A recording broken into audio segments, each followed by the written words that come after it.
के बहुत करीब हो गए हैं। अब चूंकि इस वक्त जो भारत का युवा है वो काफ़ी समझदार भी है और वो चीज़ों को देख भी रहा है, तो मैं ये समझता हूँ कि चुनाव जो होना चाहिए वो मुद्दों पर होना चाहिए।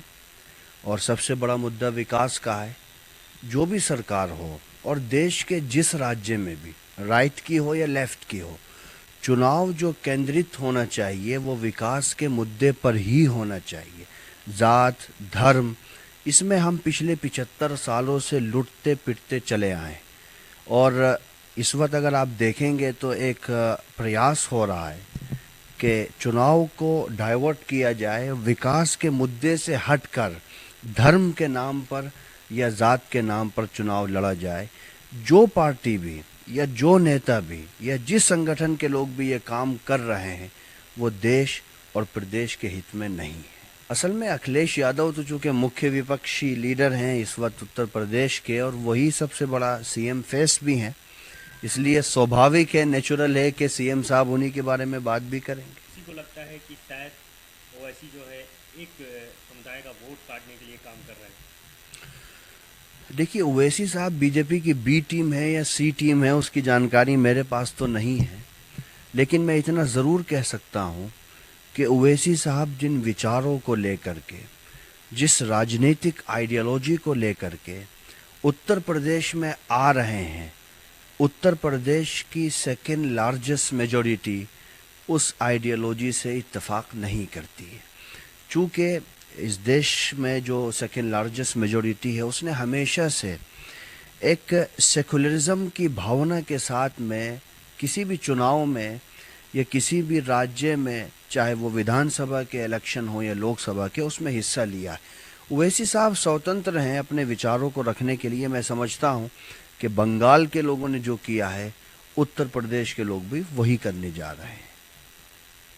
लेकिन बीजेपी हमेशा यही कहती है कि हम उत्तर प्रदेश से नहीं पूरे देश में हर एक समुदाय हर एक वर्ग को लेकर के चल रहे हैं। बराबर एक समान सबको अधिकार दिया जा रहा है, विकास किया गया है, कानून व्यवस्था बेहतर हुई है, एजुकेशन में बहुत काम किया गया, कश्मीर में जो तमाम मुद्दे रहे वो भी लोगों के हित के लिए लिए गए। देखिए, अगर हम डेटा देखें, वो यकीनन ये कह रहे हैं सबका साथ, सबका विकास, सबका विश्वास, अब तो सबका प्रयास भी हो गया है। लेकिन अगर हम डेटा वाइज देखें कि उन्होंने कितने लोग, उत्तर प्रदेश को अगर हम ले लें, देश का सबसे बड़ा राज्य है, अगर इसको देश के तौर पे देखा जाए तो दुनिया का 7वें नंबर का सबसे बड़ा देश बन सकता है। यहाँ पर जिन लोगों की जेल में हत्या हुई है, जहाँ पर जिस तरीके से कुर्की हुई है, जिस तरीके से टारगेट करके एक समुदाय को निशाना बनाया गया है, वो भारतीय इतिहास में उसकी मिसाल आपको नहीं मिलेगी। तो ये कहाँ से, ये तो किसी के साथ भी नहीं है साहब। पेट्रोल कहाँ चला गया, डीजल कहाँ चला गया, जो बेसिक चीज़ें हैं, तेल की कीमत क्या हो गई है, महंगाई कितनी हो गई है, बिजली कितनी है, तो किसी के साथ भी नहीं है। किसी के साथ हो और किसी के साथ ना हो तब तो ये क्वेश्चन बनता है। मैं तो कह रहा हूँ ये किसी के साथ भी नहीं है। ये तो चंद उद्योगपति हैं जिनका कर्जा भी माफ कर देते हैं, जिनको ये छूट भी दे देते हैं। अडानी की बंदरगाह पे अगर ऐसे नशीली चीज़ें मिलती हैं जिससे 5 करोड़ भारत के युवा मुतासिर हो सकते हैं, तो उस पर न्यूज़ नहीं बनती है। और किसी दूसरे आदमी के पास में थोड़ा सा कुछ, जिसको बाद में कोर्ट ने कहा कुछ भी नहीं था, तो 1 महीने का मीडिया ट्रायल भी हो जाता है।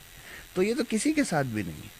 अच्छा, आपने अभी देखा कि उत्तर प्रदेश और गवर्नमेंट की बात करें तो आपने देखा कि तमाम जो है शिलान्यास किए गए, तमाम उद्घाटन किए गए। सीधे तौर पे एक जो विपक्ष है वो हमलावर हुआ, उसने कहा कि भाई फीता काटने काम किया जा रहा है, किया तो किसी ने। नहीं, आपने तो आगे की बात कर दी, मैं थोड़ा पीछे जाता हूँ। अभी आपने देखा होगा कि कोलकाता का एक ब्रिज है, उसकी एक टावर था, उसका फोटो लगा दिया। अभी कुछ दिन पहले वो कहीं और का डैम था, उसका फोटो लगा दिया। अभी जो जेवर में एयरपोर्ट हुआ है तो मालूम हो वो चाइना के किसी एयरपोर्ट का फोटो लगा दिया। जब ये स्थिति है, आप शिलान्यास कर देते हो लेकिन बाद में देखते हैं तो वहाँ कोई स्ट्रक्चर ही नहीं है, कुछ भी नहीं है। तो ये तो बहुत बड़ा धोखा है, अन्याय है देश की और प्रदेश की जनता के साथ। मैं नहीं समझता कि लोग इसको नहीं देख रहे हैं और इससे समझ नहीं रहे हैं। आपने देखा होगा कि तमाम जो है दावे किए गए, लेकिन लगातार जो है दिखाई दे रहा है कि तमाम ऐसे ऐसी परीक्षाएं हुई कंपटीशन, जैसे आज ही आपने हम्म। देखा कि परीक्षा जो है वो हाँ, पेपर पेपर लीक हो लीक हो गया। गया। क्या लगता है कि सिस्टम सही चल रहा है? सिस्टम तो कोलैप्स कर गया है साहब। सिस्टम कंप्लीटली कोलैप्स कर गया है, सिर्फ प्रदेश का ही नहीं। अगर आप राजनीतिक दृष्टि से देश की सिचुएशन देखें, अभी देखा नहीं आपने आसाम के बॉर्डर पे क्या हुआ, कितने जवान खत्म हो गए। आपने कभी इतिहास में देखा होगा कि सीबीआई के अंदर झगड़े हो गए। तो सिस्टम नाम की तो चीज ही नहीं रही है, सिर्फ और सिर्फ मात्र राजनीति हो रही है। और लोगों को भावनात्मक मुद्दों में, धर्म में, जात पात में, सिक्योरिटी के इश्यूज को लेकर, अभी आपने कश्मीर की चर्चा की, आप कंपेयर करिए ना कि आतंकवादी हमले बंद हो गए। आर्टिकल 370 को जब पार्लियामेंट से हटाया गया तो ये कहा गया कि हम एक नया ऐतिहासिक और अकल्पनीय, अविश्वसनीय कश्मीर का निर्माण करने जा रहे हैं। तो उसको भी टाइम हो गया, वहां बैठ करके उस पर मंथन कर लेना चाहिए कि कश्मीर को हमने क्या दिया, कश्मीर ने क्या पाया और कश्मीर ने क्या खोया। चुनाव की करीब हुई, अभी ये सवाल आपसे किया, आपको क्या लगता है कि आखिर क्या मुद्दे होने चाहिए? क्यों जनता से सीधे देखिए, सरोकार की बात नहीं होती? आपने देखा कि उत्तर प्रदेश में जो हेल्थ सिस्टम है उसका क्या हाल हुआ। लाशें गंगा में तैरती हुई मिली, इतिहास में कभी नहीं हुआ, और उसको ये कहकर टाल दिया गया कि साहब ये तो एक परंपरागत व्यवस्था का हिस्सा है। और पता नहीं कौन से उसकी पिक्चर्स दिखाई गई। आप ही के यहाँ लखनऊ के अंदर शमशान घाट के करीब करीब दीवार जो थी उस पर टीन शेड लगा के ऊपर कर दिया गया। अमेरिकन कंपनी की रिपोर्ट है कि 42 लाख लोग भारत में गए हैं, शायद कोई ऐसा परिवार ना हो। बहुत सही कहा था मनोज झा जी ने पार्लियामेंट के अंदर कि कोई परिवार ऐसा नहीं है, शायद हिंदुस्तान में कोई परिवार ऐसा हो जिसने किसी अपने एक सदस्य को या अपने किसी एक मित्र को न खोया हो। ये स्थिति।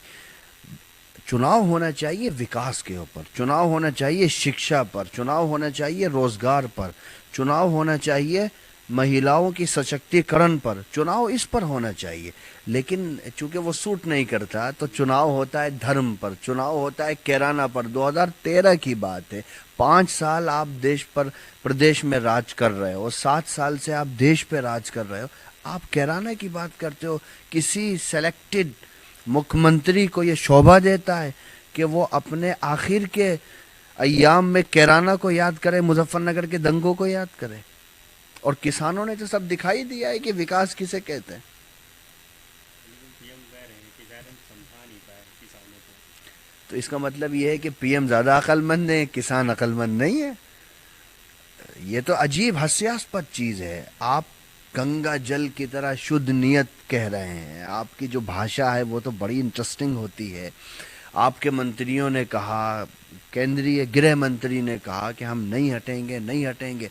और जब 750 किसान चले गए, जब कितनी बहनों के हाथ में राखी बांधने वाले भाई नहीं रहे, जब कितनी माओ की गोदें खाली हो गई, तो आप एक फरमान, तुगलकी फरमान जाके टीवी पे कह देते हैं कि साहब रिपील कर दिया हमने। तो ये देखिए, ये गांधी और मौलाना आज़ाद का देश है। ये अहंकार, अत्याचार, अन्याय को कभी बर्दाश्त नहीं करेगा। संविधान को लेकर क्या कहेंगे? क्योंकि अभी हमने जो है 2 दिन पहले ही जो है संविधान को लेकर के जो चर्चा। देखिए, बहुत बड़े स्तर पर संविधान दिवस मनाया गया। 26 नवंबर 1949 को कॉन्स्टिट्यूएंट असेंबली के ज़रिए से कॉन्स्टिट्यूशन को अडॉप्ट किया गया था।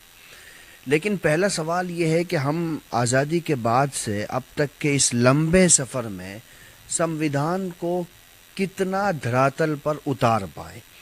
देखिए, हमारा जो कॉन्स्टिट्यूशन है वो longest written constitution of the world है, दुनिया का सबसे बड़ा रिटन कॉन्स्टिट्यूशन है।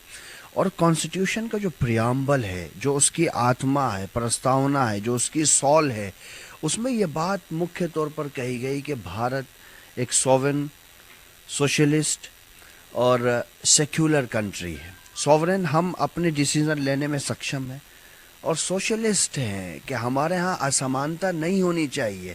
लेकिन आज के दौर में देखा जाए तो मालदार मालदार से मालदार हुआ जा रहा है और गरीब गरीब से गरीब हुआ जा रहा है। देश के अंदर एक एक आदमी ऐसा है जिसके पास इतनी दौलत है जो देश के कई कई करोड़ इंसानों की दौलत के बराबर है। इतनी भयंकर असमानता है और सरकार पूरे तौर पर कुछ उद्योगपतियों के लिए काम कर रही है। आपने देखा होगा फार्म लॉज लाने से पहले हरियाणा में गोदाम बना दिए गए थे। तो ये क्वेश्चन बनता है। उसके बाद कहा गया सेक्युलर।